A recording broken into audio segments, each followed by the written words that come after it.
ప్రధాని మోడీ గుజరాత్లోని ద్వారకా పర్యటన సందర్భంగా సుదర్శన్ సేతు వంతెనను ప్రారంభించారు. దీంతో పాటు అనేక ప్రాజెక్టులను ప్రధానమంత్రి జాతికి అంకితం చేశారు. ఇక దేశంలోనే అత్యంత పొడవైన కేబుల్ బ్రిడ్జిగా రికార్డులో నిలిచింది. 4 లేన్ల రహదారి కలిగిన ఈ వంతెన 2.32 కిలోమీటర్ల పొడవు ఉండగా దీని నిర్మాణానికి 979 కోట్లు ఖర్చు చేశారు. ఈ వంతెన ఓకా ప్రాంతంలో ద్వారకా దీపాన్ని అనుసంధానం చేస్తుంది. త్వరలోనే బ్రిడ్జిపై పూర్తి స్థాయిలో రాకపోకలు కొనసాగిస్తామని అధికారులు తెలిపారు.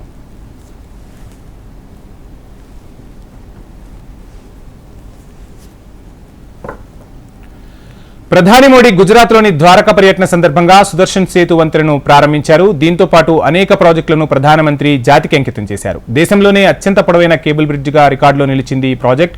4 లేన్ల రహదారి కలిగిన ఈ వంతెన 2.32 కిలోమీటర్ల పొడవు ఉండగా దీని నిర్మాణానికి 979 కోట్లు ఖర్చు చేసింది కేంద్ర సర్కార్. ఈ వంతెన ఓకా ప్రాంతంలో ద్వారకా దీపాన్ని అనుసంధానం చేస్తోంది. ఇక త్వరలోనే ఈ బ్రిడ్జిపై పూర్తి స్థాయిలో రాకపోకలు కొనసాగిస్తామని అధికారులు స్పష్టం చేశారు.